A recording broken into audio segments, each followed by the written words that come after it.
The largest problem we have going into episode 275 is that we are 3 minutes from Scott Wilson joining the show, and I just tried to put up the little cartoon picture of Scott, and it didn't show up. So that's the biggest problem we got. Other than that, we're in good shape. I know I warned that there may not be a show today, but there is. We're good. Everything's fine. I thought that I wouldn't be here. All right, well, there's a chance I wasn't going to be here because I had to leave yesterday to drive to Albany for a wake.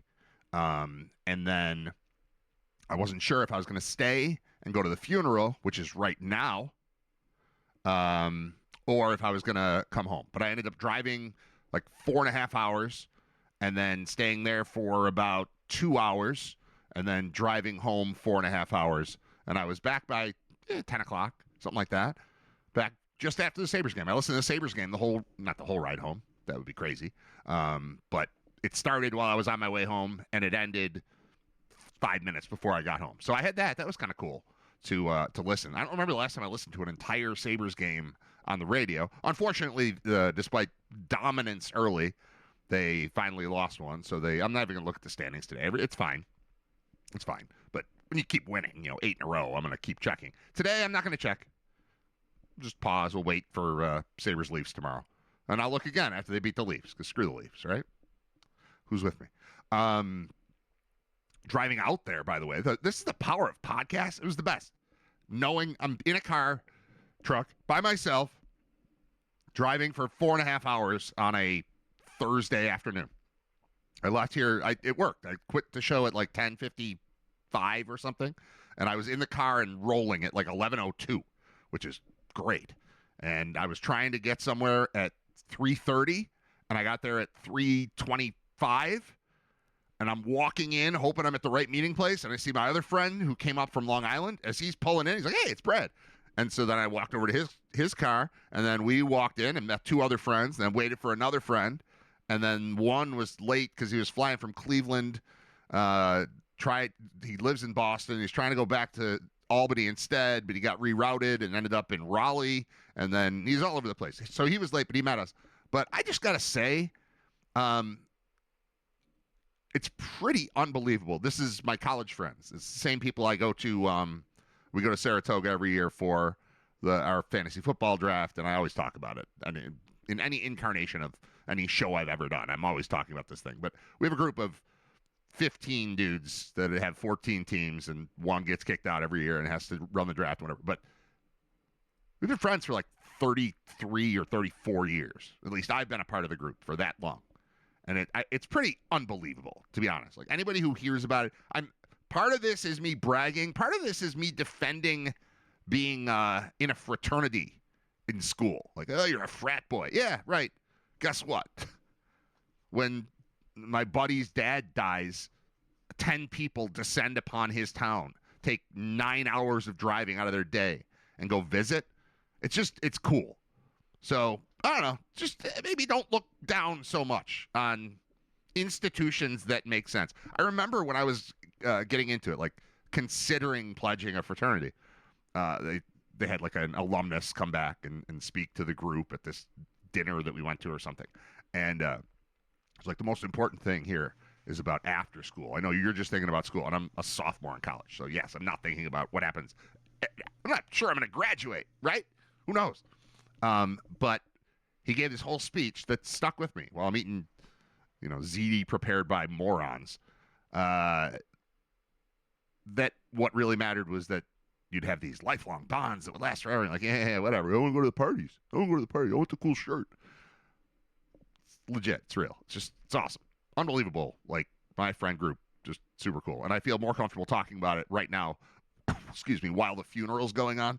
Although this thing will be recorded and they'll listen anyway. But shout out to Jim Haladin. Shout out to Matt, who we went to visit yesterday. And that's where I was. So that's why I did not do the show for the second half yesterday. But I am back because everyone, that was the Thursday group.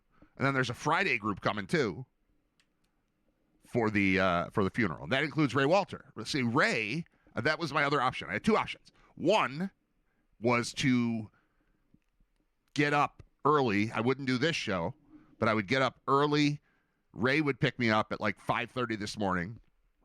And then we would head out there in time for the funeral. And then we would sit in a church for an hour and then turn around and come back. That sounded horrible. In part because I feel like I'm going to catch on fire every time I'm in a church. I get angrier every single time I listen to a priest or minister speak on a pulpit or whatever you call it up there on a stage. I just get madder and madder. Because it's not just that I don't like church. Like, right, I can just not like church from afar. Stepping inside one and then listening to the singing and the chanting and the lying, I get so mad. But I decided at some point, like, all right, I will go to weddings and funerals and I'll shut up. But even the last time I went to a funeral, I was furious by the end of it. It's like, you're a child molester. You know, like that kind of stuff. I can't do that. So this was in a church, but it was not a service, so it was better. What I'm trying to say here is go to the wake, skip the funeral, seems to be the best formula for me. If you're going one or the other, that's the good one. That's the one where you get there, and even though it was the same thing of 4.5 hours this way, 4.5 that way, once I'm there, I get to hang out and talk to my friends. As opposed to drive. I mean, an enjoyable 9 hours in the car with my buddy Ray, but drive, sit for an hour in a church like this, getting angry, then get back in the car with Ray and come back and then just bitch about church is probably what would have happened. Instead, we were able to honor our friend and his father who passed away and talk to his whole family and see all our friends. And we got to hang out for a couple hours as a group and then went our separate ways. Back to New Jersey, back to Long Island, back to Boston, back to here. So that's where I went. That's what's up.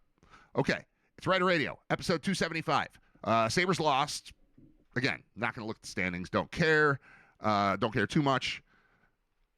What did I do? Friends thing. Oh, power of podcasting.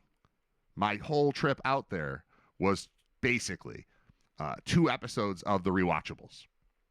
The podcast about movies. One was about Fargo. One was about Sicario. And I felt like, again, that's the beauty of podcasts and like radio too. Radio for sure. Podcasting more so because you seek out the ones you like.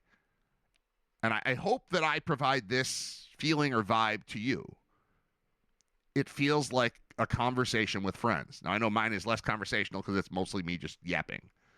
But listening to 3 people that I know from listening talk about a movie that I know and that I like or love,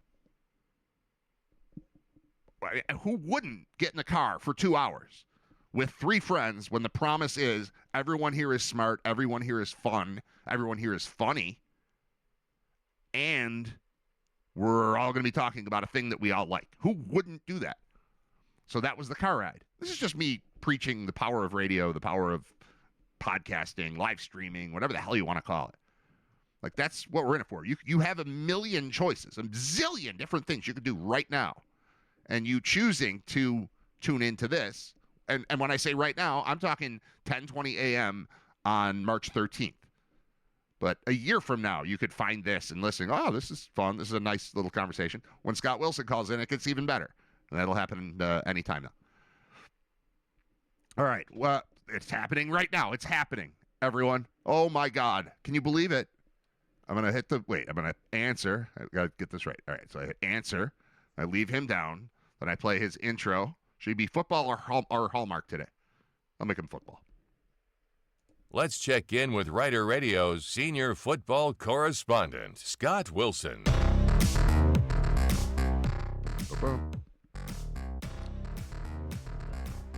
Got some work to do to figure out how to get your picture up on the screen. I don't know what happened. No. I couldn't find it, but we got you. We got you live. We'll do it live. We got you. What's up, man? Yeah, F it. We'll do it live. Yeah. What's up, Scott Wilson? What's up, man? Nothing. I drove past your house yesterday twice. Really? Yeah. I went to just Albany. See? No, I went to Albany. Well, I was not right past your house, but on the thruway. I drove through. At some point, you were either north or south of exactly where my car was. Cool. Yeah, that's all. How was the view? Pretty good? Yeah, it was fine. The ride out there was good. The ride back. So here's my trip. I stopped.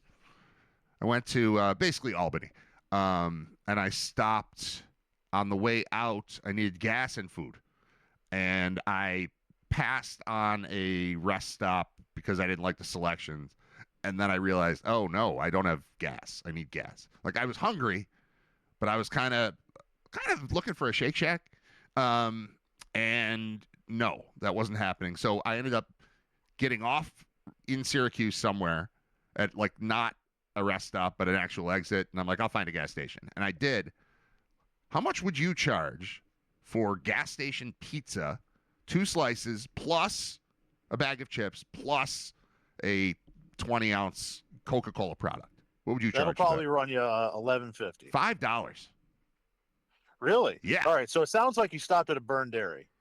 No, I don't know. It had a name I didn't recognize, and it was not Burn Dairy, and it wasn't anything I knew. It was like clearly a chain, but it was awesome.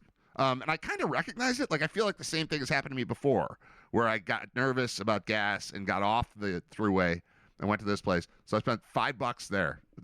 With tax, it was whatever, $5.31 or something. But that was it, which I think was amazing. And then on the way back, Syracuse is about the spot where I'm hungry. So I got off, or there I went to the rest stop, and I just got a Chick-fil-A sandwich. But I go in there. That's a hot one too. That's weird for you. Well, a hot chick, yeah, it's so much better. John Fuller would like it better if he had the hot ones. How many if you get a Chick-fil-A sandwich, do you ever get them on purpose? Or only when they're handed to you via UB football? I have not purchased one in a long time. I had one last week because I went to Syracuse Pitt basketball, and Pitt missed 2 free throws in a row, which means everybody in attendance got a free Chick-fil-A sandwich. Great. So that means I got a free Chick-fil-A sandwich, and I had it. I had that. Well, that's good. But I don't purposely go there, and when my family wants to go there, I say that's fine. I'll find something else because I know what's coming in the fall. Fair enough. Like that's literally my reasoning is there's a possibility I eat this 3 weeks in a row. Right. For dinner. Right. So don't do it on purpose. I'm not doing it on purpose now. Yeah. Well, throughway kind of limits your options. Well, sure. Yeah. That's a different story. My question was going to be, do you use the Chick-fil-A sauce? Yes. Okay. If you buy a Chick-fil-A sandwich and that's it, like that, I'm like one plain, not plain, whatever like the regular standard Chick-fil-A sandwich, that's all I want. $7 or whatever. Fine. Would you expect Chick-fil-A sauce to be in the bag? Or would you expect to ask for it? Okay. So while I'm waiting for my sandwich, I saw, and this happens a lot with condiments, and I've never seen it so perfectly set up. You take a bunch of things, then you don't use them. Like, what do? You go to Taco Bell, and you grab 20 packets because your family's there, and you use 4 of the packets. Do you go put the packets back? Do you bring them home? What do you do there? Well, I saw someone did exactly the right thing.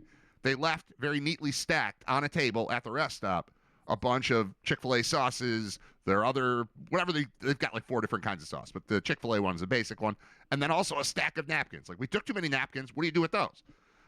Anyway, I, while waiting, saw that and went, I'm going to put 1 Chick-fil-A sauce in my pocket, and I also took the stack of like 4 napkins that clearly were just left behind by somebody who overdrafted. They took too many.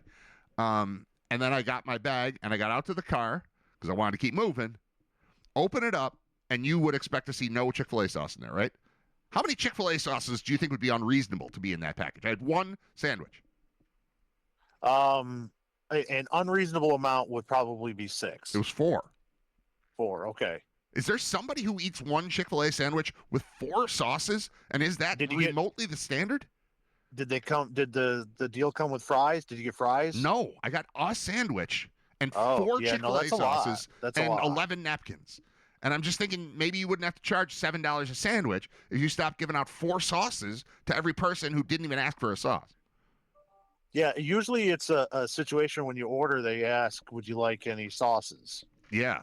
Yeah, they ask me nothing. I assumed And nothing. then- I saw that they were behind the counter. I thought, I'm not even going to. I've got one right here. I need one. So I took it, and I even took the semi-used napkins. I don't care. I didn't end up using them anyway, but I took them. And I thought that was a good gesture by the previous customer who left the stuff there. And then I ended up with 5 sauces. So now I have 4 Chick-fil-A sauces that I put in this drawer or cupboard that we have. We have this bin in this cupboard for leftover condiments because we keep doing this. We're really inundated with them, and I need to stop taking so many, but I always want to make sure. So I don't know. I'm in a condiment prison at this point. Well, I do the same thing. We got Chinese food last night, and I feel the same way about soy sauces, because if you buy, like, if you go, what is it, Lee and Perrins, or whoever makes regular soy sauce, Yeah. whatever it is that you get from Wegmans, Yeah. is not the same soy sauce that you get when you order 16 meals for $12 From Maine Moon. Yeah. Right. So I always, whenever I go and pick it up, I always try and grab extra soy sauces. You like kind of stash away you in like the that fridge. nectar a little bit better. Yes, Okay. because then if there's something, you make something and there's extra rice, then the next day when you're reheating the rice, reheated rice never hits No. the same. But if you hit it with a little soy sauce, Yeah. Now Now we're getting back to Benihana life. here. Yeah. right now we're coming back, and now we're experiencing the high life. Smart. So it's a battle because my wife, like, if I don't stash those immediately, they're all in the garbage. And then when I go, I'll be like, where's my goddamn soy sauce? Right. Where is it? We shouldn't even have to purchase soy You should sauce never. ever. Soy sauce is free. Soy sauce comes free from our Chinese distributor. Yeah. That's a good point. So, Uh, yeah. all I'm condiments with really you are on free. the condiments. All condiments really are free. There's not a place that you go where they're going to charge you for ketchup or mustard or hot sauce or Right. soy That's true. sauce or duck sauce or Chick-fil-A Right. sauce. Diners, everywhere. Yet I'm still buying this stuff at stores. You go into Mighty Taco and ask for a side of hot sauce. Every time I order Mighty Taco, I get a side of hot sauce. They also sell hot sauce by the bottle, but they will gladly, for free, give me a Just give it to you. pretty large bucket of it that I'm not going to use. Even that, I get one burrito and one side of hot sauce. I use 1/10 of what they give me for free, or I could buy the bottle from them for $5. And I have a bottle of Mighty Taco hot sauce here. I have a bottle of Ted's hot sauce here. I have a bottle of Chick-fil-A sauce. That's the stupidest thing ever. No, the stupidest ever would be Taco Bell, because I have a bin. I have to decide at some point. I have to make a decision on what to do with Taco Bell sauce, because I bet I have 200 of them. What am I supposed to do? And they never go bad, No, not in those right? packets. I don't think so. Right. You know what? I've experienced like mustard drying up. Yeah. I feel like, but Yeah. as far as like hot sauce, that's what's going to happen to a red liquid that's sealed in a tiny little metal envelope. I have no idea. The only thing that I don't do is the ketchup. You don't like I that? feel like that. No, I feel like You want that from feel the like bottle? I want that from the bottle. That's I more of want a that- dosing I want that situation. experience. That's more of a dosing situation, because a ketchup packet has never been enough to solve any problem, right? So if you're in packet mode, you got to hit, I don't know, 4 to make an impact. Like 4 packets of ketchup might do something for you. Right. A packet of ketchup is good, and you know this experience as a parent. A packet of ketchup is good when there is a quarter of a burger left at McDonald's, Okay. and All you right. just refuse to let your kid throw it out Okay. because it's like, I'm not. Yeah, I'll finish it. I'll just give it to me. Yeah. That's fine. Because at this point, once I became a father of 2, Yeah. And I then- also yeah, I immune. also became a part food vacuum, Mhm. where it's just like it feels like the table gets tilted, and if anybody doesn't like anything, it all ends up in front of me, and then I feel obliged to eat it. And now, Yeah. here I am with, one step away from diabetes. Yeah. But Happens. I feel like it's my responsibility if my kid says I'm not finishing this last quarter of a burger, like what am I going to do? Throw it out? Right. No, Can't I'm an return American man. Right. Right.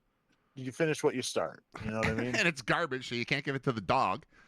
You know, like it's you can't feed McDonald's to a dog. You shouldn't. No, you shouldn't. I have, I and haven't. he enjoyed it. Yeah. Oh no. But I'm sure he loved it, but no, it's not a good idea. All right. All right. Thanks for coming on, man. We'll talk to you. No, I'm just kidding. What's up? well, we're in March Madness here. That was a tough loss for the Bulls yesterday in what turned out to be, which Thursday on championship week, the quarterfinals of the MAC is not usually the most talked about conference tournament during March Madness, but yesterday it was. Terrific. All 4 games were terrific games, close games right down to the wire. The Bulls, I think if you really take everything into totality, and if Freitag had been able to play, I think they would have won. And had they won, I think would probably be the favorite to win the rest of the tournament, with Miami losing in the first round. But Miami, Ohio takes their first loss of the season, losing to UMass by 3 or 4, whatever it was. They had a shot at the end. I think an extra free throw was made in there to kind of put it away, and UMass ends up winning. And all of a sudden, the entire focus of the entire known world turns to Cleveland, Ohio, to what happened. Yeah.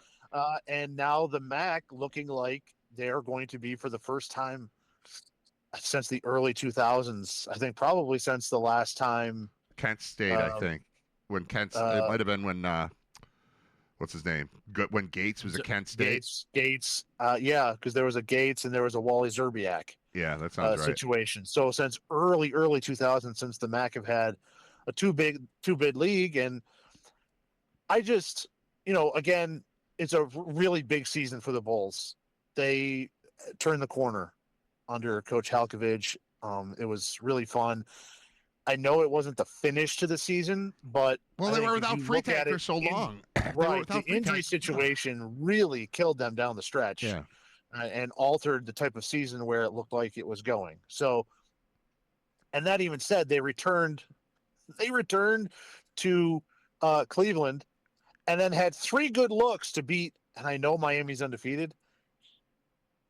I feel like Akron's the best team in the league overall. Like if I'm in March Madness, I would rather play Miami than I think Akron, but you can't dispute what Miami's done. And they had 3 chances. They had 3 good looks at a chance to beat, or at least tie, Akron there at the end. And that's without their best player. So great season for them. Disappointing that they weren't able to pull the upset, but still a great season. Welcome back is the thing. It's like you hire a new coach and everything seems great, and all the word is that he's going to be great, and then you get 2 years of what you got. It's like, I don't know, man. I don't know what's going on. And then it's back. It came back very quickly to start this season, and it was fun. The gym was fun again. It was cool to be at Alumni Arena, Broadview Arena. Do we have to call it that already? Is it time? Probably. The Broadview Arena. They were, they were back to being functional, which is a large step up from the last 2 years. And really, had Freitag been there, like the game I went to most recently was like 2 weeks ago, and I didn't know he was out. He had played in the previous game, but they missed him for the whole stretch run here, and it's just tough. And who knows who comes back? Who knows if he comes back? Seems pretty unlikely. I read a whole article recently about like somebody in Wisconsin's like a fan blog thing about. Do you see what our 4-star recruit that we brought in and let leave us is doing right now? We made a terrible mistake here, and it was about him. So yeah, he probably winds up somewhere else, considering the landscape of college sports right now. But it was nice to get him back. Unless Broadview just bought him. Yeah, let's go Broadview. I would assume that he's probably going to get interest from other places, and the Bulls will have to try and come up with some cash to try and keep him if that's what they want to do. And Broadview is a credit union. Credit union is essentially a bank, so they've got it. I mean, it belongs there. It belongs to the members. But if we just talk to the right person at Broadview, hey, You guys have money in that place, right? Can I email the members? Yeah, let's do something. Yeah, I'd let's like do something that with investment, Broadview. please.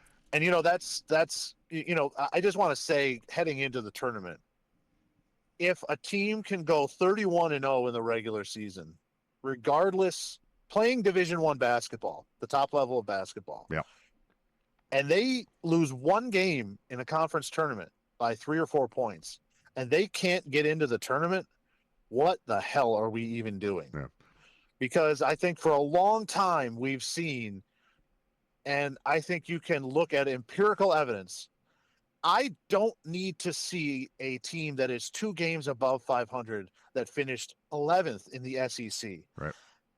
I know that they played a harder schedule because of quad 1, quad 2, all this crap that nerds came up with. But the bottom line is they had their shot. They lost all of them. Why can't I give a guy that hasn't gotten a shot and won all of them a look? Yeah, no kidding. I am tired of seeing 17-15 Auburn. I'm using them as an example here, but it's the same thing every year. And I'm tired of seeing that while Illinois State will go 32-2 and be in the NIT. It's ridiculous. It's absolutely ridiculous. It's enough. And they're talking about expanding the tournament. If they came and said, we're expanding the tournament because we shouldn't have 28 and 3 teams from mid-major conferences not going to the tournament because they lost in the semifinals on a buzzer beater. But I feel like they're talking about expansion to make sure Auburn gets in. And I don't want to see Auburn's get in. I don't want to see very many, I can understand it. A 10-loss team, an 11-loss team. If you're like 21, you're 22 11, games. Yeah, it's different. Yeah, I can get around on that. Right. But it's so ridiculous. Yeah, and when it's 30 so and 2 loses mid-major. out to 18 and 16. Yeah. Right. Like these teams have these power conferences play tougher schedules, right? Because they have to. They contractually have to play these teams. And that means that they're getting their shot already, where the other guys aren't, because contractually 3/4 of their season can't be. But on top of that, most of those teams won't play them. Miami, Ohio couldn't schedule anybody because everyone knew they were going to be pretty good this year. Yeah. So what is a team? What am I going to get by playing some nerd designates a quad 2? And what if I lose by 3 points at home? Well, according to nerds, that's not as good as losing by 17 at home to the number 34 team in the country. It's ridiculous. It's just, again, all the analytics, all the nerdery that has stepped into this. And it's like, I'm sorry, winning has to matter. Yeah. And we've started to totally take that out of the equation. And it's become way too in favor of, Auburn played a tougher schedule. It's not like they sat down and they purposely scheduled everyone in the SEC twice. They don't have a choice. Right. And also, if you played Kentucky twice and you lost to Kentucky twice, well, how about we give somebody else a chance against Kentucky to play Kentucky, in March, right? Because you already played them twice, and let's maybe let you rest and try again next time. You have already proven that you are not good enough to beat these types of teams. I would like to give a team that has proven itself to the point where I could see it happening. Yeah. Miami has gone out there, and I'm sorry, a team with 14 road wins and 31 wins in a season has proven enough to me to be worthy of saying you are worthy of taking a shot at the national championship. Do you think that in order for how much does Akron have to win this tournament in order for there to be 2 bids from the MAC? You know what I mean? Like if all you did was lose to the other good team and that team ends up being the champ, does that elevate Miami enough to put them in when we get to Selection Sunday? I mean, maybe that maybe help? I would guess help, saying, right? Like that's I guess you're saying as long as the 8 seed from the tournament doesn't win, they're going to be okay. I don't, like, me personally, I don't see any equation in which they're left out. They do not be. No, I'm with they you. don't not deserve to be in Dayton. They like. I hate that this would even be a conversation for them. But yeah, I guess if the 8 seed makes a run here, if UMass goes all the way, I don't know if that helps or hurts them. Does that prove that the rest of the conference does suck, or does that prove the depth of the conference? Which I think, if you look at prove the other, strength of Miami. Yeah, they're talking about the MAC like it was crap this year. It really wasn't. That was good basketball. There's a lot of really good teams in the MAC this year. It was a tightly contested conference this year that played pretty well out of conference. So, especially at the top of the league, I know that the bottom of the league, your Westerns, your Centrals did not have good years. that's okay. Eastern struggled at time, but you're going to have that in every league, So, I think it's been undervalued as a whole. But yeah, I think they're in no matter what. It's exciting to see the MAC get 2 here. I'll stick with basketball. What's your take on Bam Adebayo putting forth the second best scoring performance in the history of the NBA? Didn't occur to me until much later, a while after I saw it. I didn't see any of the game. I had text messages. No one did, by the way. I had text messages my from son you made and me somebody aware else. of it. Yeah, My son comes in and is like, "Hey, Bam Adebayo's got 55 points and they're headed to the 4th." Yeah. And I'm like, "Oh, all right." I'm like, "Well, we don't live in Miami or Washington, so right. we don't get that game." Or at Wild Wings. Right. He's like, "So put on NBA Network." I'm like, "You know what? That's a good idea. They're definitely going to have it on." Guess what? No. They don't. They're not going to have it on. Really? Well, I don't know why I'm paying for the NBA Network if somebody's going to score 80 points and I can't get a live look in on that. That's weird. So that sucks. So no one saw it unless you lived in Southern Florida or in the DMV area. I tried doing that on the radio yesterday, driving home on Sirius XM. I'm like, hey, there's an NHL part of this, and I have all of it. And I went on, and it was like NHL Live. Like, you know what? I'll just leave it here. Maybe it'll be like a whip around type of thing where they just bounce between. And it was nothing. I couldn't find the Sabres game. Yeah, it was dumb. Yeah. And it was like a pregame. It was at 10-7. And I was waiting for them to say, all right, this game's on this channel. And they didn't do any of that. I ended up using the Odyssey app, and I was able to listen, and it was fine. But, yeah, you would think something like that would happen. So anyway, I was not aware of it. You were texting me, and somebody else was too, about, do you know about this? Do you know about this? Back and forth. He had 31 after 1, I think 41 after 2. You pointed out he missed 7 free throws, so he could have hit 90. That said, he made like 24 free throws. So I haven't seen the highlights. Everything about it has been me talking about it. My son Nate came home from school. He was like, "Do you hear about this?" I was like, "Yeah." But I haven't seen it. Like, I don't know what it looked like. It seems very surprising. He's never been close to that. No one has ever hit that number before. I watched the Kobe game, so that one I remember. I know exactly where I was. I remember where the TV was in my living room. And that was kind of a swan song for him. But, I don't know what this means. It just seems like a one-off freak occurrence, just dude having a day. Yeah. We had a kid, my buddy. Dude having a day against a team that has stopped trying. Yeah, the season. We had I don't know what's more impressive. What do you tell me? What's more impressive, that or a 9-year-old scoring 27 in a game with 36 minutes of running clock? Because I saw that this year, and it's one of the most impressive things I've ever seen. I don't know that he's ever scored more than like 12 in a game, but everything he put up went in, and it was unbelievable. The team scored probably 35, and he scored 27. It was crazy, and that's kind of what this game feels like to me. And that's no knock on Mason, who did that, and no knock on Bam, who did this. But it just felt like whoa, what a crazy day. It was kind of that. You got to be good to do it. He was feeling it. Yeah. I will say, I think 83 in the NBA is a more impressive feat. But I do not want to I don't want to diminish 27 points from a 9-year-old or whatever you said. He's 9. And it's interesting that you said that this is out of character. First of all, the two best things I saw about this, and I know there's been a lot of debate about, ethically how down the stretch, once the Heat really saw what was going on, the whole game just turned into get Bam the ball every time to see if he can do this. And, and how the Wizards were playing back and forth. I would have more opinion on it if I saw it, but Right. no one could see it. Me too. Because the NBA network decided to not put it on for anybody in the world to see. No one wants to see that. The first great thing that I saw about it was The Onion putting out an article. I think I sent it to you yesterday, Yes. where that was titled "Lakers fans are furious after Bam Adebayo gets in an even worse helicopter accident," because he topped Kobe by one. And Kobe's did feel different because it was his last ever game, and both teams were out of it that were playing, so like they were both equally crap. Right.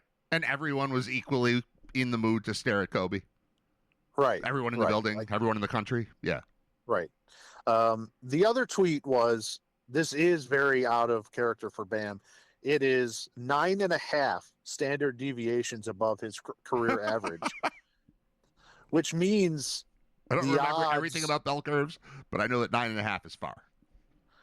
the odds, this nerd who put this tweet out, who I'm trusting implicitly with math. I just love I how many times any. you've said nerd so far in 10 minutes on the radio. Yeah, some dork out here threw this out, and I like it. So kudos, dork. Said the odds of that 83-point game from Bam, according to his career average and standard deviation, was 1 in 53 quadrillion. That's a big number. That's a big number. So he likened it, and he drew some equivalents to other sports, other actions. Okay, I like that. Said it would be like Wilt having a 79 rebound game. Okay, I could see that.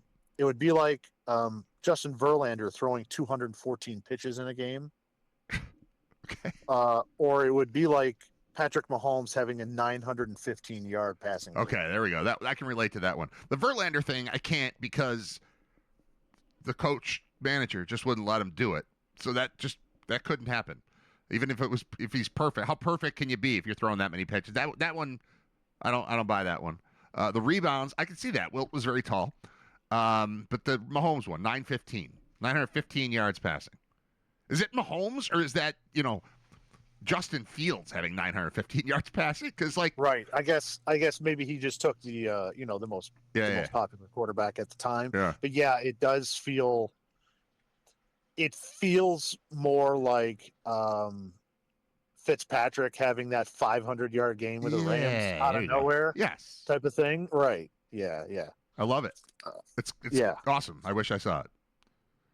Okay, I'll round this out with some football. I think we should just quickly on the Bills. I know they re-signed Dawson Knox today. Cheap. You need depth there. Kincaid's always going to miss 3-4 games probably per year. Well, and Knox can't be Knox can't be the fourth highest paid player on the team like he was. So it's got to work its way down. But yeah, he should be here. It's cool. Yeah. Bradley Chubb, little surprised. They're going to kick the tires on it. I haven't found that he was remotely close to how he has performed compared to what he was out in Denver. But also he's down in Miami. 19.5 sacks the last 2 years since coming back from the injury. I mean, that's legit. 8 this past year and 11.5 the year before that. That, to me, and watching highlights, he looks honestly, it reminds me, now it's just his highlights. It's not watching his whole career, but the highlights look like Khalil, like strong, fast, strip sack dude. And he's got 19.5 the last 2 years. That very much surprised me because I thought of him the way that you were starting to describe him, like doesn't kind of look. You see the numbers and all the highlights were Miami highlights. So I don't know. I'm intrigued. I'm very intrigued. I do like the move of CJGJ from the from the Bears coming over playing safety. He's going to be next to Bishop. That seems to me to be a massive upgrade from Rapp. And I think he's going to fit in culture-wise. He seems fun. Like he seems like a punk a little bit, though. Seems a little more like a punk than most of the people that come here, doesn't he? I wouldn't say that. I think he's a little bit more pizzazz. Yeah, he's a little bit more visible. Yeah. Maybe willing to make himself visible.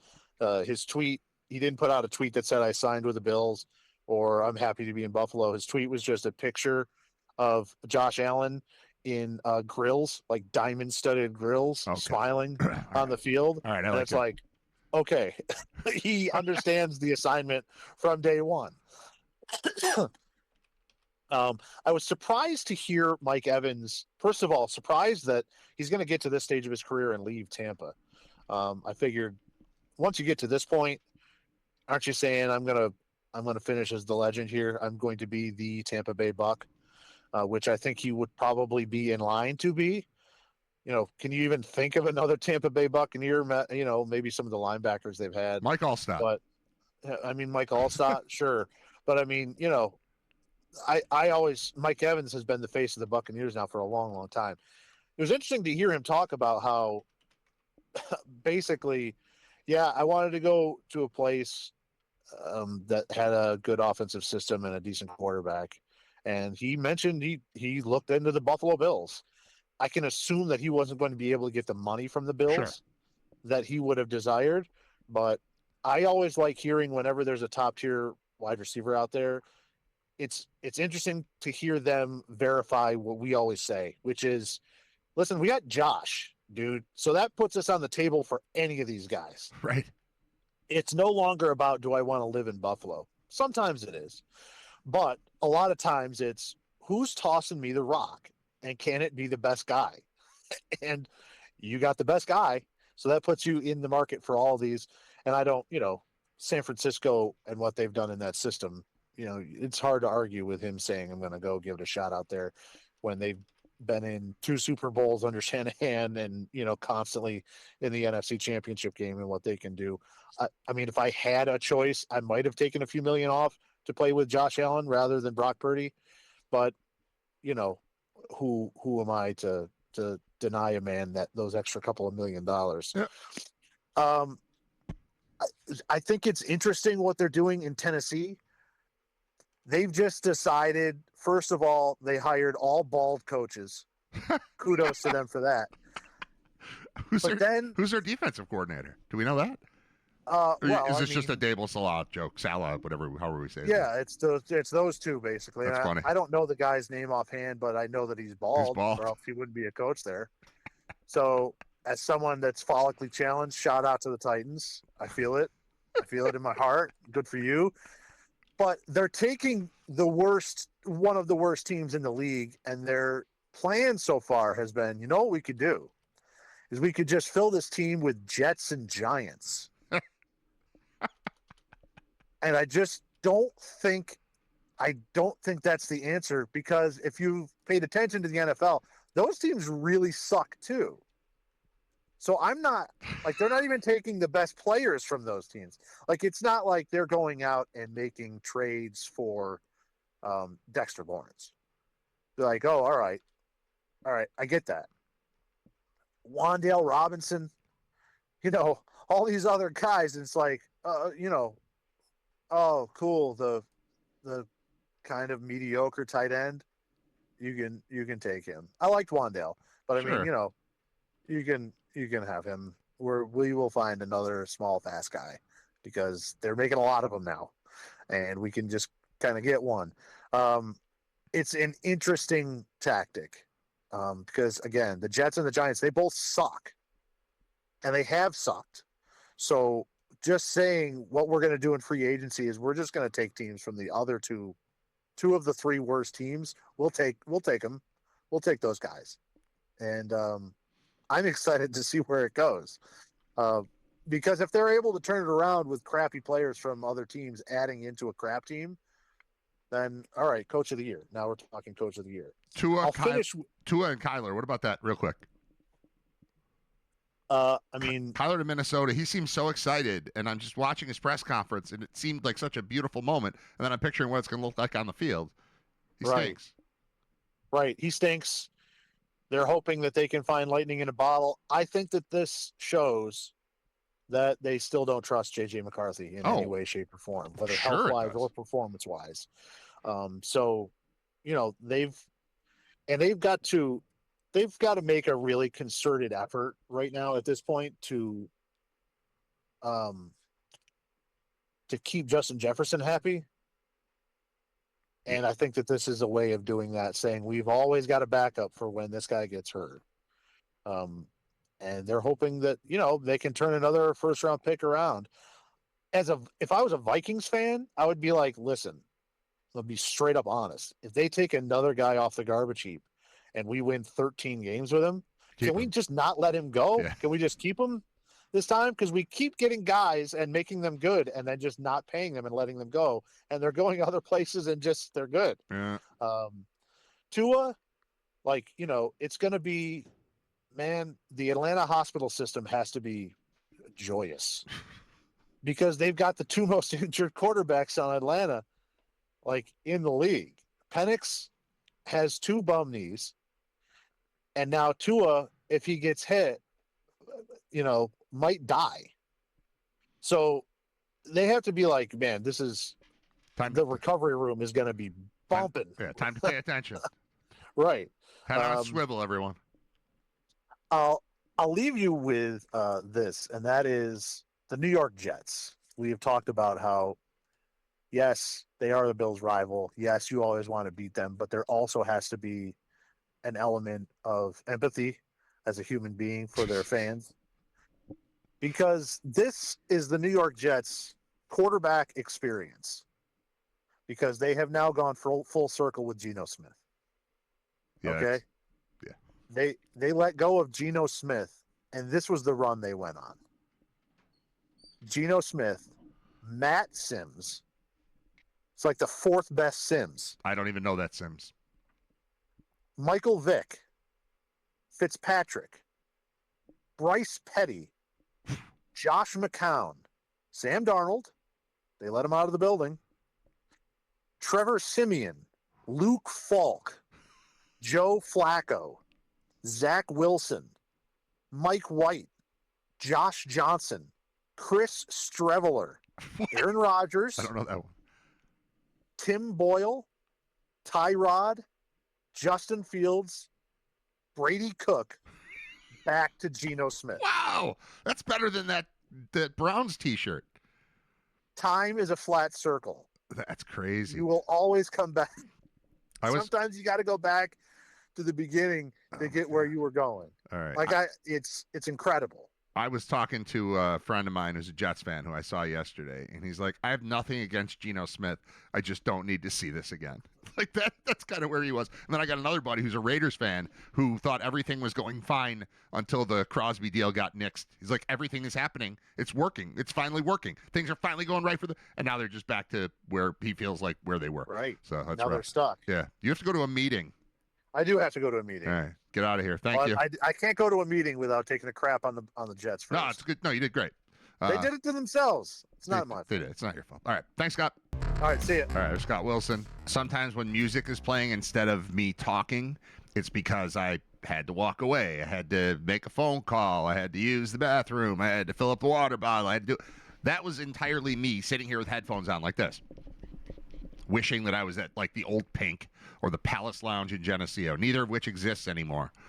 But it feels like Friday and March Madness is creeping in here, and it feels like the kind of day where I would like a beer. It's 11:21 in the morning, and I'm thinking about the beer, listening to Violent Femmes. I wanted to be at the Old Pink. And part of it's, I'm sure, hanging out with my friends yesterday, seeing like a bunch of my college friends. But like today feels like I should be at happy hour. I won't be. I'll be home probably cooking fish. Is really maybe I'll listen to fish while I cook fish. Maybe that will help. It's Riter Radio. It's episode 275.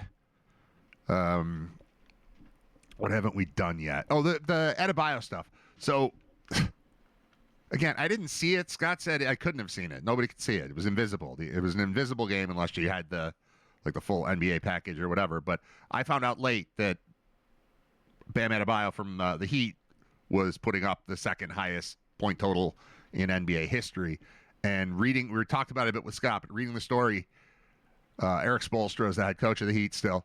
The headline is Spoelstra on 83-point game, quote, have to go for it. They're getting heat. The Heat are getting heat. I didn't mean it like that. It was completely unintentional, but it says Eric Spoelstra had a very clear message to those who didn't like how the final minutes of Bam Adebayo's 83-point game played out. Put simply, the Heat coach doesn't care. Good. I apologize to absolutely no one, period, he said on Thursday. Adebayo's 83-point game, now the number 2 single-game total in NBA history, 17 behind Wilt Chamberlain's 100 and 2 ahead of Kobe Bryant's 81, was one unlike any other. Well, it sounds like it was similar to those two. Very similar to Kobe's game. The Heat center took 43 shots in a 150-129 win Tuesday. Took 43 shots. Scored 80. That's good. 43 shots. If you shoot 50%. Wait. Hold on. Well, how would you get to... It's the free throws, I guess, that we're talking about. Let me read the full sentence, then I'll argue with it. How about that, Brad? How about you let the writer complete its sentence before you interrupt it? And I know there's a writer joke there, too, but we don't have time to make all the jokes, man. The Heat center took 43 shots in a 150-129 win Tuesday over the Wizards, made an NBA record 36 free throws, and had an NBA record 43 tries from the foul line. And the last few minutes were a circus, with the Wizards at times quadruple teaming Adebayo, who was still getting the ball, and the Heat fouling Washington players on 4 occasions in the final moments to extend the game and get their center more opportunities to score. Adebayo said he didn't see a double team from the Wizards until the fourth quarter, when he already was up to 70 points. His takeaway, blame the Wizards for him getting on the roll of a lifetime. Here's the quote. I've got 70 with what, 9 minutes left to go in the game? You think I'm not going for it? Who would be like, coach, just take me out? Yeah, right. You can't be mad at that. If you are mad, I don't care. Because a lot of people, if they did play, they never had a chance to get that close to chasing greatness. And if you get that close to chasing greatness, that's the point of chasing it, so you can surpass it. I am all for pushing, especially in a blowout, nothing game. What was the final? 150-129. Late game, we're going to win, but we can do something here. Feed that man the ball. Stop that clock when you can. Why would you not? I want to compare this to Jared Patterson's game with 8 touchdowns and 403 yards, whatever the number was. Just keep going. Just do it. Just keep going. Go, go, go. This is crazy. Everyone who's here thinks this is crazy and it's awesome. We're going to talk about it forever. Just keep it going. Make it as big as possible. Every time, the Bills score, that's more a hockey thing, I guess. Score 5 goals in a period. All right, let's get 15. Just keep doing what you're doing. Let's get 15. What's the record? Let's get that. Let's go. I'm always in favor of that. And there are circumstances that would make you not do it. It's late in the season. It's a playoff game. You got to, prevent injury. But running up the score, I'm good with. As a team, as an individual, we're all here for fun. None of this actually matters. I like the big numbers. Get the big numbers. Do it. Adebayo settled for 62 fewer points Thursday night when he scored 21 to help the Heat defeat the Bucks. His stat line, 6 for 20 from the field, 9 of 13 from the foul line, 0 for 5 from three-point range in 35 minutes. And he was exhausted. Well, all that shooting. Said to be able to move on to the next game, get the win, and figure it out in a different way. It wasn't 83 tonight. It was 21. And if anybody's upset, I don't care. I like this guy. You mad at me for scoring all the points? I don't care. You mad at me for not scoring all the points? I don't care. Doesn't matter. There's a picture of just him smiling with Eric Spoelstra. He acknowledged that leaving Bam in toward the end of the decided game Tuesday night was unusual, but ultimately went for, quote, what our fans want to see. Thank you, Eric Spoelstra, hero of the masses. That's all we're looking for, man. Just having fun here. Let's go. All right, more basketball, because why not? Another thing happened. Wilt Chamberlain in the news multiple times this week. Because SGA of OKC, of the NBA, the MVP, broke a record held by Wilt Chamberlain for more than 6 decades by scoring at least 20 points in 127 consecutive regular season games. Very little known stat.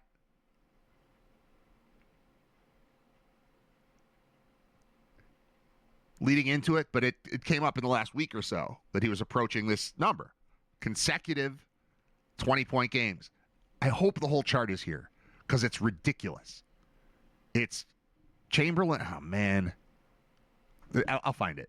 Rather than read the article, I think it's better to look it up. All right. Most 20-point games in a row list. The numbers are funny.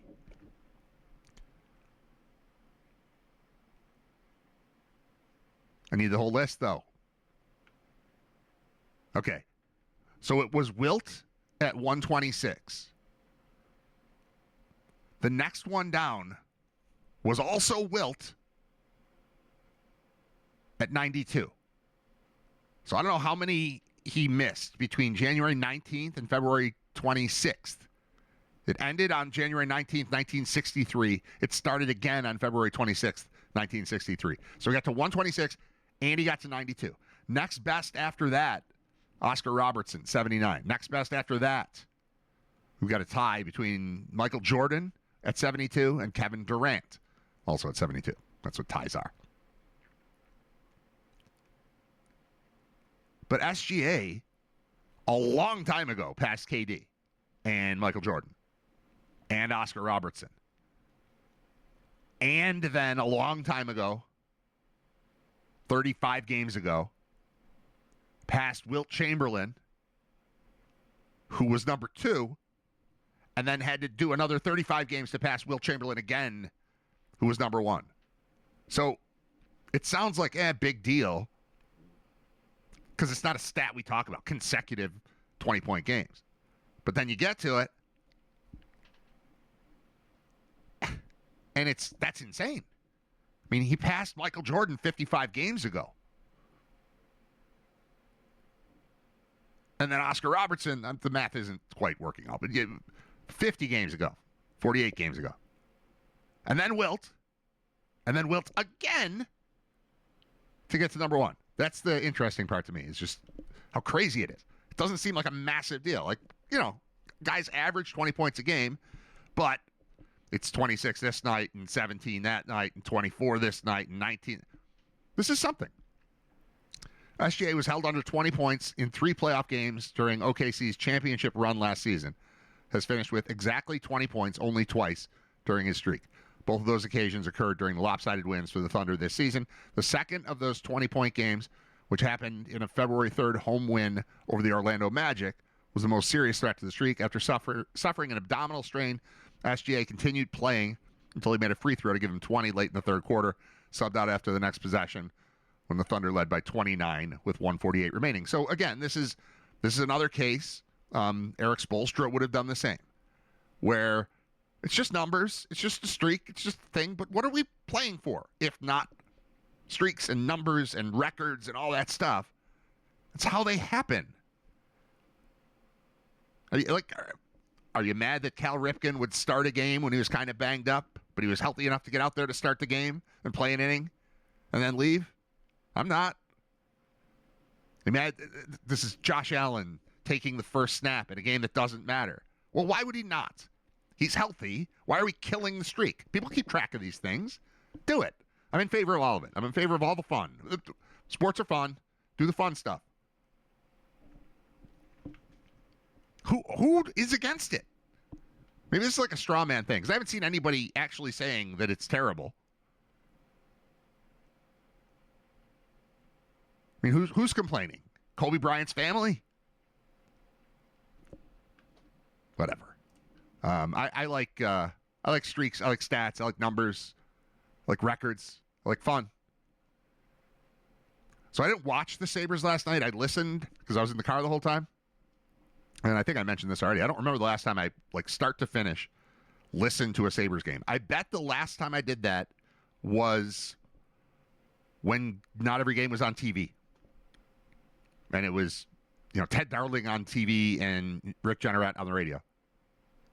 I can't think of what occasion would I have to listen to a Sabres game, start to finish. Obviously, I've listened to parts. I'm in the car for part of it, then I'll watch part of it or whatever. Or I'm in the car, I can only listen to part, and I don't see any of it. But I had pregame on all the way. I listened to postgame, the whole thing. It was great. Loved it. Aside from the fact they didn't win. The best moment, though, and I tried the Odyssey Rewind feature, the app feature. I tried to find the last 30 seconds or so of the first period because I don't know what it looked like. I haven't seen it yet, but I know what it sounded like. It sounded like this. Dan Dunleavy going, Thompson fires. Thompson again fires. Thompson fires. He's behind the net. Back out to Thompson fires. Thompson fire. I don't know if he said fires. Tage Thompson took 5 shots, I imagine from the exact same spot. I didn't see it. I only heard it. Listening to it in the car, it was one of the most bizarre 20-second stretches of hockey. He just kept saying the same thing, like something going wrong, Dan Dunleavy. Are you forgetting? Do you just keep repeating yourself? No, it really happened. He had 5 shots. 4 of them actually were on goal, so it ended up being 4 shots. And that helped the Sabres have I think it was 15-2 shot total in the first. They were up 1-0, and it felt like, all right, they're fine. But maybe that's how things fall apart when suddenly Tage Thompson gets 5 shots there. And I heard Brian Cozy and Paul Hamilton talking about it afterward. Paul's like, if you tell me Tage Thompson's getting that shot 5 times, I think he's scoring 100% of the time. On one of them, he's going to score. And he didn't. And then they didn't score the rest of the game, and the winning streak is over. But I would like to see that sequence. Listening to it is maybe better, but I couldn't find the audio. I thought the rewind thing might work. There's a part of me when I was driving, if I knew exactly who was producing the thing back at the station, I would have called the station and said, could you just cut that audio for me and email it to me? Because I want it. I just wanted to hear. It sounded crazy. Dunleavy just, Thompson shoots, Thompson fires, Thompson with the shot. Back to Thompson shot. It was, and they didn't score and they lost. That stinks. But the audio was awesome. Yeah, Thompson again, Thompson again, Thompson again. All right, thank you, Nick. All right, I like it, Nick. Ha. I also heard that on the radio and have been wondering what it looked like. It was Thompson again, Thompson again, Thompson again. I immediately texted that to my brother. But I would like that audio, even not for today, just in general. Somebody has it. I know people at the station. I can get it. Maybe. I could try. All right. Done with that. Anybody else annoyed by the today's news part of Twitter? There's little headlines. Chekrin's late goal, snap Sabres 8-game streak, and Caps win. Okay, that's today's news. I believe that. That's news to me. Below that, Sabres chase 9th straight win against Capitals. That's obviously a day old. But Sabres fans slam new Shen-Stanley pair after Caps loss. I think my frustration is with reaction to news becoming a news story. Like, how do we ever get out of that cycle? If the Sabres play and then fans are tweeting about the Sabres game and saying that Shen and Stanley are terrible, and listening on the radio, I couldn't tell. I could tell from Paul Hamilton's reaction.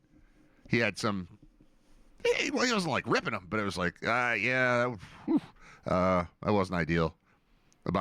I don't know, I can't separate them who did what because I listened on the radio. I didn't see the game. But fans saying that they didn't like something about a game is now a story, and that's fairly new and fairly annoying. I went back and read it, and it's like, wow, somebody tweeted out that they didn't like that pair. Oh, the Jets fans are like, yeah, I told you, haha. And that's the headline. So now that's a conversation from 13 hours ago that I didn't care about then, and I certainly don't care about now, but I click on it because that's the news. And I have to read it because I'm going to do this thing with you, and I'm like, oh, that's what people are thinking. But that's what A couple people online were thinking, and then other people retweeted it, and then it just keeps. I don't know, man. I'm frustrated with the state of media/social media. It's irritating to me. Okay, done with that. Don't care about that. NFL free agency tracker. Who's left? Yeah, let's take a look. This is list of top available guys and potential places, potential fits. Best team fits for remaining free agents. All right, let's see. I already went through this. The Bills are barely involved, but I'm going to do it anyway. Kirk Cousins. Why is he still available? Timing. Or because he's Kirk Cousins. But they say while it was public knowledge that the Falcons intended to release Cousins, Atlanta couldn't officially cut him till the start of the new league year, Wednesday afternoon. Cousins became available at that point, and while he could have spoken with other teams in the days before then, the quarterback market was waiting to see what shook out with Kyler Murray before everyone else remaining found their own homes. The world thinks a lot more of Kyler Murray as a quarterback than I do. I don't see him as a helpful player. I know he completed that pass to DeAndre Hopkins against the Bills. I know that. That's the play I've seen him make. He's fun to watch because he's so small and so fast. Even back to college, like, this guy's interesting because he's faster than anyone I've ever seen. But as far as like a guy to come lead your team, I don't know, man. I certainly wouldn't expect the NFL to be waiting to see what happens with Kyler Murray before thinking about Kirk Cousins. They say the best fit for him would be Green Bay. Packers need a backup after losing Malik Willis. Malik Willis to the Dolphins is fantastic news, by the way. I love that. All right, next, Brian Robinson Jr. Why is he still available? Limited skill set. Running back. He got shot. Remember he got shot at the beginning of his career? He runs standing up, like almost Eric Dickerson-like. They say he could fit Seattle. They need a replacement for Kenneth Walker III, who's now in the Chiefs.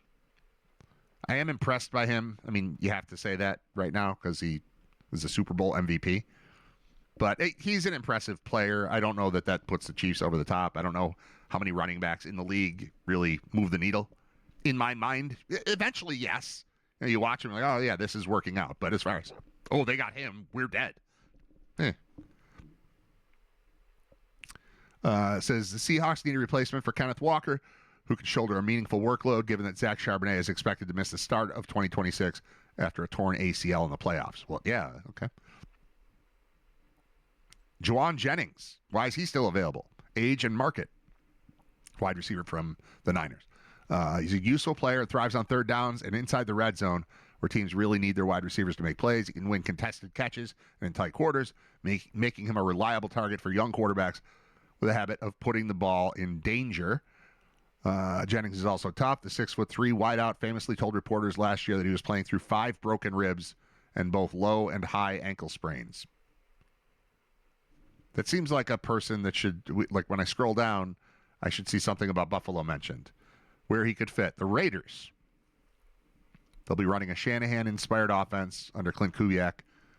While there's less money than expected in the coffers after the Crosby trade was rescinded, Vegas can't afford to scrimp on help for the likely first overall pick, Fernando Mendoza. The Raiders added receiver Jalen Naylor in free agency, and they have young wideouts such as Jack Beck, Dante Thornton Jr., and Trey Tucker in the mix. I don't know those guys. I pay attention, too. I don't know those guys. But Jennings would step in as a reliable, valuable target for Mendoza in the short term, with the Raiders likely to find their eventual wide receiver 1 in the years to come. I would target that guy. I don't know what it costs. He should be in the conversation for the Bills, right? Trade for 1, sign 1, draft 1. Trade it for 1. I don't know. Deebo Samuel. Why is he still available? Wear and tear. Perpetually either the best or among the best yards after catch creators in football. He's rarely seen at 100%. Has managed to regularly stay on the field over the past 3 years, missing just 5 games over that span, but he's been limited to a sub 50% snap share 5 more times over that span, including once in the postseason. He could fit the Broncos. He could fit the Bills, too. I know we just had our other Samuel experience, but when they got Curtis Samuel, I was like, why not Deebo? I like Deebo better. He's a dream fit for the Broncos offense where Bo Nix wants to get the ball out quickly when he has a numbers advantage or throw the ball on digs and deep crossers off play action. The Broncos have a crowded receiver room with Cortland Sutton, Troy Franklin, Pat Bryant, Marvin Mims, and Lil Jordan Humphrey. But Samuel would be a rugged addition who offers more physicality than just about anybody in that mix. He could also be a useful runner for Coach Sean Payton as a changeup in short yardage or near the goal line where Nix is often used on sneaks and designed runs. I'm interested in him too for Buffalo. David Njoku. I'm not interested in another tight end. Plenty of tight ends. He missed 11 games over his last 2 years in Cleveland, most recently because of a knee injury. Route efficiency went way down over that stretch. He has been at times an awesome, dominant physical presence at tight end. But the Bills don't need him. We'll move on. They say he could fit with Baltimore. Mark Andrews was re-signed. The Ravens lost Isaiah Likely and Charlie Kohler. Where did Likely go? I missed that one. Giants. Isaiah Likely to the Giants. Okay. Rasheed Walker, offensive tackle. Why is he available? Likely the contract size. Young left tackles earned massive deals in free agency last season. Jalen Moore, the backup to Trent Williams in San Francisco, signed a 2-year, $30 million contract to join the Chiefs. Dan Moore Jr., a below-average starter in Pittsburgh, inked a 4-year, $82 million pact with the Titans. The latter Moore allowed the most sacks in the league, 16.5 per next-gen stats, then finished second behind Stone Forsythe in 2025. So 2 years in a row after signing a deal, he's been top 2 in sacks allowed. That's not good. 3-year starter in Green Bay. He's the latest young left tackle to hit the market, coming from better offense, hasn't missed a game since taking over as the starter in 2023. He's 26. Talking to people before free agency, there wasn't a real excitement about an opportunity that should have been very appealing on paper. Where he could fit is the Lions. We'll move on. Jawan Taylor from the Chiefs. Why is he available? It says penalties. Good pass blocking tackle. This is the guy that leaves early every play. This guy should be called for a penalty on every down. You can't sign him. The Chiefs, for the last 2 years, 3 years, have had a false start on every single snap, and they just stopped calling it. I can't in good faith sign up for Jawan Taylor. He's committed 92 penalties since entering the NFL in 2019, which is 19 more than any other player, and 100,000 fewer than he actually should have taken. 35 holding penalties, 10 ahead of second place. The only player with more false starts than him is Laramie Tunsil, but that's just because they got sick of calling it on him. He does it constantly.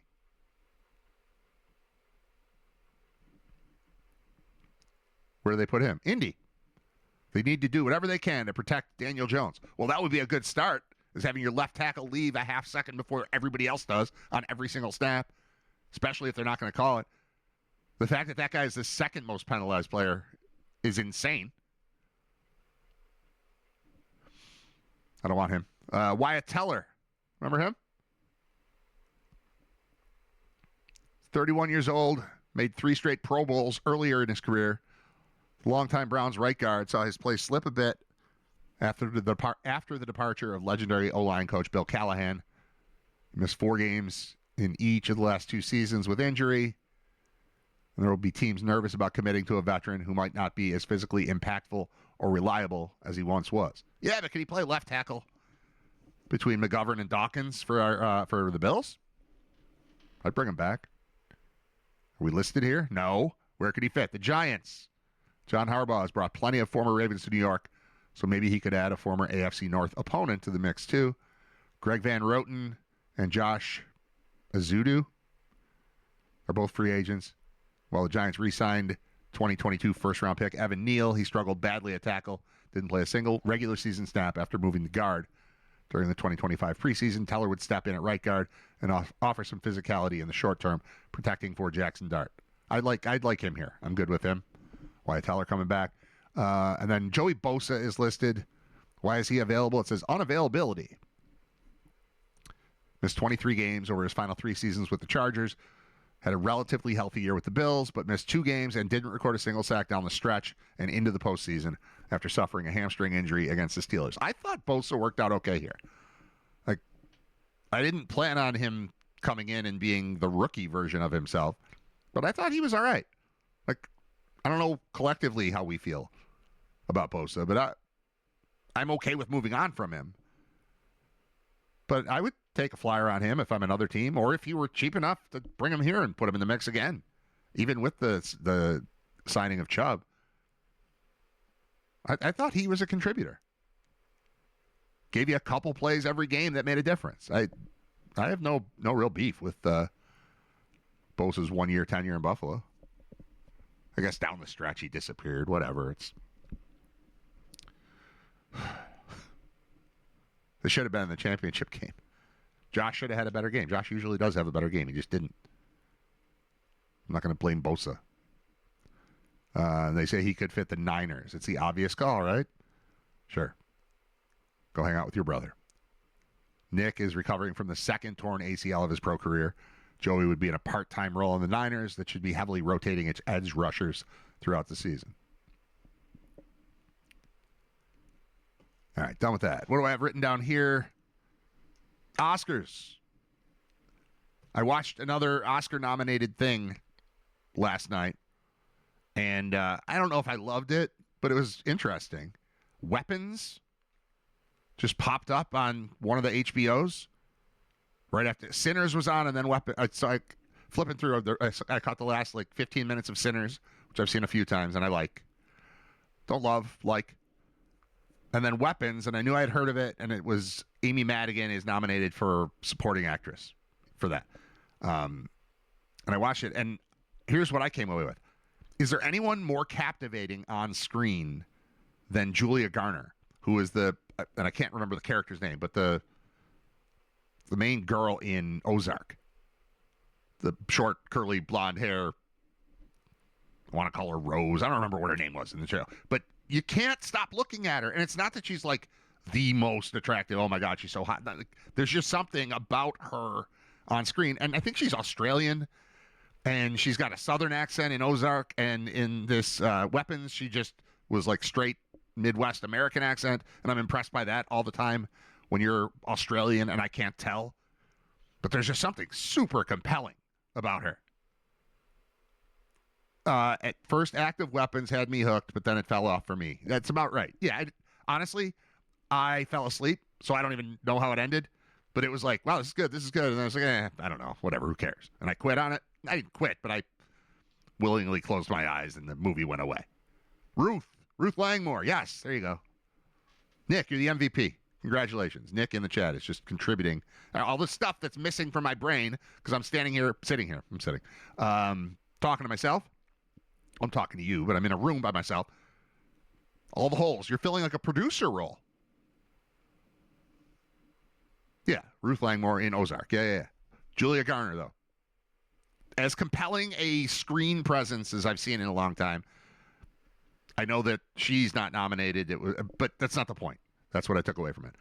The Bills signing C.J. Gardner-Johnson. I have a massive problem with this guy's name. I'm going to struggle with it because I keep thinking he's Carwell Garner Johnson Jr. or something. Scott came on and called him CJGJ, and maybe that'll catch on in my head, although that's clunky too. But CJ Gardner Johnson, which has nothing to do with Carwell Gardner. Carwell Garner. No, Hal Garner. Gardner. It was Carwell Gardner. Damn it. Gardner. Okay. Yeah. So it's the second time in Bill's history they've had a C. Gardner. The first one was Carwell Gardner. This one is C.J. Gardner Johnson. I'm going to struggle with that. You'll get over it. It'll be fine. Maybe CJGJ will catch on in my head, but even saying it, CJGJ, CJGJ, I might just call him Cardwell. No, I just made him Cardwell. See what's going on here? This is not a product of being stupid. This is a product of having too much crap in my brain. And then they overlap. And I used to, Larry Felser. We used to do a show with Larry Felser when I was on BEN. And he had been around forever. He covered every Super Bowl in the time he was alive until the very end. He covered all of them, 1 through whatever number. And he would regularly refer to players by their dad's name when it was like a legacy person. So it was Ken Griffey doesn't work here. Why is that the name that's coming in my head? A father and a son. You know, he would call. See, now I'm doing it. Who was Alou? Was it Moises Alou? Moises Alou, and he'd call him Felipe Alou or something. He'd be like, look at this guy. He's lost in the past. Like, no, I've compiled all of these names in my head, and sometimes the wrong one falls out because I know too many things. And I used to think, like, not laugh at him and be like, oh, man, Larry, you're slipping. It's not slipping. It's you're compiling too much information. If you only know about one thing, and I talk to you about that one thing, you're going to say all the right stuff about that thing. If you know all the stuff, and then I'm talking about this thing, you might accidentally have some synapse fires the wrong way, and now you're talking about the guy from 20 years ago or 30 years ago who's got the same last name and looks the same and plays the same, and you say his name. I'm not going to get C.J. Gardner Johnson's name right because of Carwell Gardner. Take an Eric Spoelstra stance right now and tell you, I don't care. You don't like it? I don't care. I'm explaining it to you. That's the way it is. I don't know if I said this already. In flipping around, NFL Network was showing Bears-Packers regular season game from late in the year. And once I realized what it was, I was like, oh, yeah, I'm in. Because it was right as the onside kick happened that the Bears recovered. Then they went down and scored. Then it went to overtime. And then they scored again. And it was our boy DJ Moore catching the pass. And I kind of had forgotten about that. When the Bills acquired Moore in the trade, the first thing I thought about was his walk-off touchdown while he was in Carolina, where he then, or what would have been a walk-off touchdown. Well, no, it wouldn't have been a walk-off. It would have been a game-tying touchdown. And he celebrated by taking his helmet off, and then they penalized him, and they moved him back, and then they had to kick the extra point, and they missed it, and they lost the game. And that's the thing I thought of.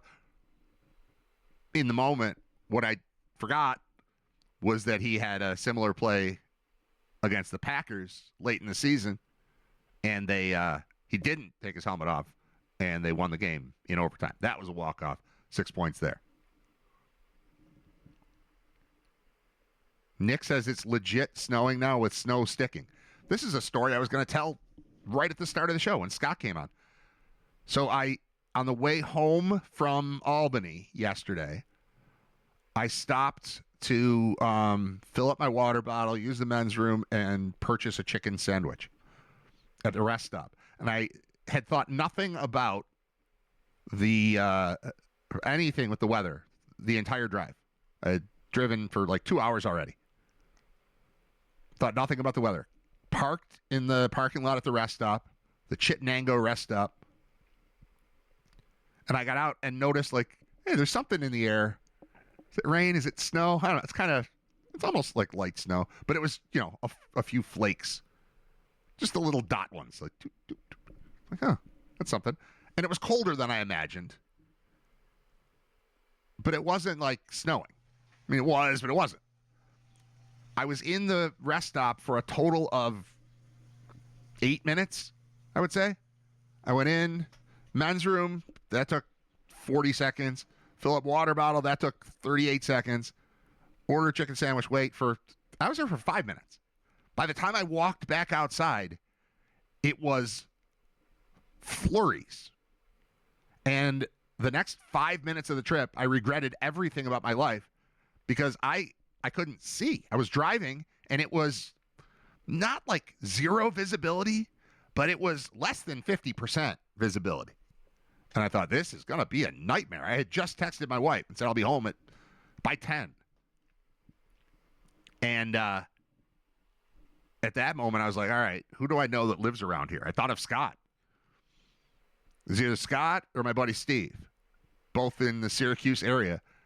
I was not going to drive in this. And within like 5 minutes, it cleared up. And there was another maybe 2 minute stretch of the trip where it was difficult to see. I've got 4-wheel drive and everything, but if I can't see, this stinks. And I don't want to drive 2 hours in March in snow. But then that went away, and the rest of the trip was fine. I'm in a basement, as you probably know, and have not looked outside since starting the show at 10. So I'm very curious. This always happens when you guys mention weather.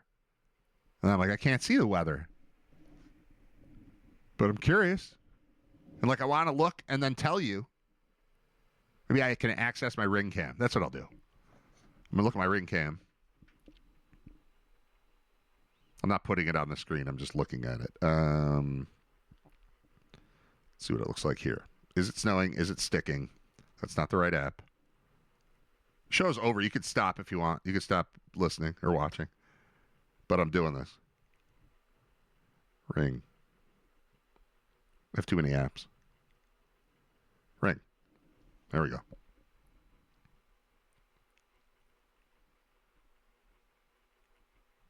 So slow. Oh, yeah. Snowy. I can show you by holding up the thing. Show you what it looks like outside. I'm not going to try to bring this up on my screen, but not horrible. But it's snow. It's definitely snow out there. Damn. And my wife's not home. Okay. I'm done for the day of the week. I appreciate you listening, chiming in, liking, sharing, all the stuff. We'll be back on Monday. Sabres Leafs tomorrow. You should watch that. That's cool. And I'm trying to think. I don't have any other. I mean, we've got. What's today? Today's Friday. I think nothing. Tomorrow is 3 basketball games plus Sabres Leafs. Sunday is. Oh, and baseball practice. Tomorrow is baseball practice, 3 basketball games, Sabres Leafs. Sunday is 2 basketball games. Just for my kids. You guys don't have to go. That's it. All right, I'm done. Bye. Thank you, everyone, for watching, listening, chatting. Where's the button? There it is. What are you doing for lunch? I don't know. I have a turkey sandwich. We're gonna go around the corner. I think you should come with us. This is a great place. I don't know. Okay. We brought you a shirt. Will you get out of here? Will you get out of here? Will you? Now, will you go to lunch? Go to lunch. Will you go to lunch?